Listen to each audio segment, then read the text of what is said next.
বিয়ের আগে যে ৩ বিষয় জানা জরুরি। নারী পুরুষের বৈধ ভালোবাসায় সিক্ত হওয়ার একমাত্র হালাল মাধ্যম বিয়ে। এটি সব নবীর আদর্শ। শুধু ইয়াহিয়া আলাইহিসসালাম বিয়ে করেননি। বিয়ের মাধ্যমে মানুষের জীবনে নেমে আসে রহমত ও বরকত। নবীজি সাল্লাল্লাহু আলাইহি ওয়াসাল্লাম বিয়েকে ঈমানের পূর্ণতা বলেছেন। মহান আল্লাহ বিয়েকে মানবজাতির প্রতি অনুগ্রহ হিসেবে উল্লেখ করেছেন। পবিত্র কোরআনে বলেন, আর তার নির্দেশনাবলীর মধ্য থেকে এটি একটি যে তিনি তোমাদের জন্য তোমাদেরই মধ্য হতে সৃষ্টি করেছেন তোমাদের জীবন সঙ্গিনীকে, যাতে তোমরা তাদের নিকট শান্তি লাভ করতে পারো এবং তোমাদের স্বামী স্ত্রী পরস্পরের মধ্যে ভালোবাসা ও দয়া সৃষ্টি করেছেন। নিশ্চয়ই এতে বহু নিদর্শন রয়েছে সেসব লোকের জন্য যারা চিন্তা ভাবনা করে। আজ আমরা জানব বিয়ের আগে ইসলামের যে ৩টি নির্দেশনা জানা জরুরি। বিয়ের ক্ষেত্রে প্রথমে ইস্তেখারা করা। বিয়ে জীবনের অন্যতম গুরুত্বপূর্ণ অধ্যায়। ইসলামী শরীয়তে গুরুত্বপূর্ণ সব বিষয়ে ইস্তেখারা করতে বলে। ফলে এক্ষেত্রে নবীজি সাল্লাল্লাহু আলাইহি ওয়াসাল্লাম ইস্তেখারা করতে বলেছেন। হযরত আবু আইয়ুব আনসারী রাদিয়াল্লাহু তাআলা আনহুকে তার বিয়ের বিষয়ে কিভাবে ইস্তেখারা করবে তা শিখিয়ে দিয়েছেন। তিনি বলেছেন, প্রথমে তোমার প্রস্তাব গোপন রাখো, অতঃপর উত্তমরূপে ওযু করো এবং যে কয় রাকাত সম্ভব নামাজ পড়ো।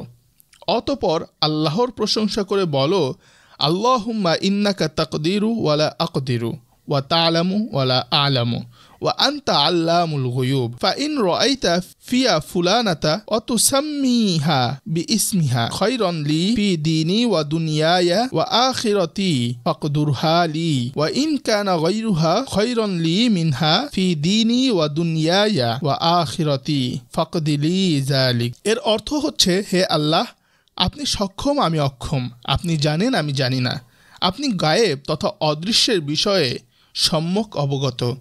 আপনি যদি অমুককে আমার দিন, দুনিয়া এবং আখিরাতের ক্ষেত্রে কল্যাণকর মনে করেন, তাহলে তাকে আমার জন্য সহজ করে দিন।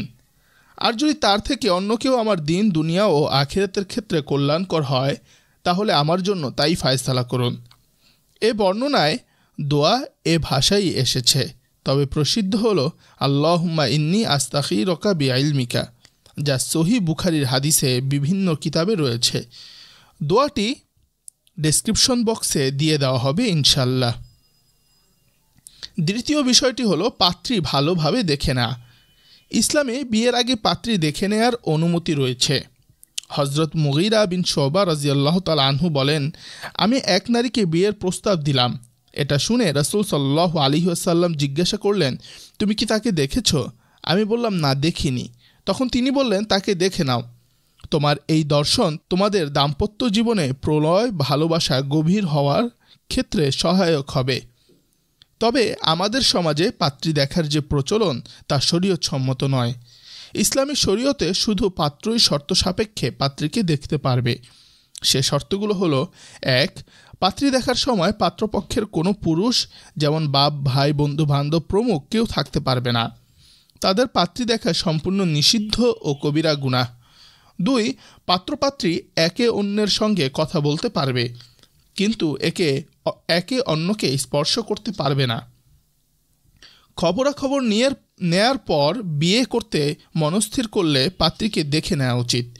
উল্লেখিত হাদিসের ভাষ্য থেকে বোঝা যায় পাত্রীকে লুকিয়ে দেখে নেয়াই উত্তম। ফকিরা আনুষ্ঠানিকভাবে দেখাকে নিরুৎসাহিত করেছেন। ৩ নম্বর যে বিষয়টি বিয়ের আগে আমাদের অবশ্যই করতে হবে তা হলো পাত্রপাত্রী নির্বাচনে দিনদারিকে প্রাধান্য দেওয়া। ইদানিং পাত্রপাত্রী নির্বাচন কত কঠিন বিষয়, একদিক মেলে তো আরেক দিক মেলে না। তাই এক্ষেত্রে হাদিসের শিক্ষা হলো, যখন কোনো পাত্র বা পাত্রীর মাঝে দিনদারি পেয়ে যাও তো বুঝে নাও এখানে অগ্রসর হওয়া যেতে পারে।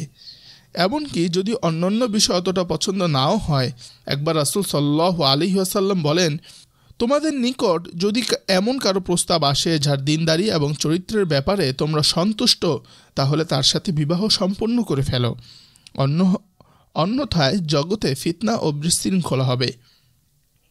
এই কথা শুনে সাহাবায়ে কেরাম জিজ্ঞাসা করলেন, হে আল্লাহর রাসূল, যদি তার মধ্যে অন্য কোনো ত্রুটি থাকে? জবাবে আল্লাহর রাসূল 3 বার বললেন, তোমাদের নিকট যদি এমন কারো প্রস্তাব আসে যার দিনদারি এবং চরিত্রের ব্যাপারে তোমরা সন্তুষ্ট, তাহলে তার সাথে বিয়ে সম্পন্ন করে ফেলো। বিয়ের ক্ষেত্রে কোনো বিষয়কে সবচেয়ে বেশি প্রাধান্য দেওয়া হবে। সৌন্দর্য তা তো দুদিনের, সম্পদ তা তো যখন তখন হাতছাড়া হয়ে যেতে পারে। এজন্য নবীজি সাল্লাল্লাহু আলাইহি ওয়াসাল্লামের নির্দেশনা দিয়েছেন, তুমি দিনদারিকে প্রাধান্য দাও। নারীকে বিবাহ করা হয় 4টি জিনিস দেখে: তার সম্পদ দেখে, বংশমর্যাদা দেখে, রূপ দেখে এবং দিনদারি দেখে। হে মুমিনগণ, নারীকে বিবাহ করা হয় 4টি জিনিস দেখে: তার সম্পদ দেখে, বংশমর্যাদা দেখে, রূপ দেখে এবং দিনদারি দেখে। হে মুমিন, তুমি দিনদার নারীকে বিবাহ করে ধন্য হয়ে যাও। বুখারীর 5090 নম্বর হাদিস।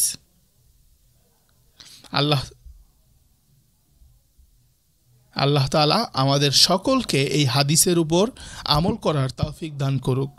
আমিন।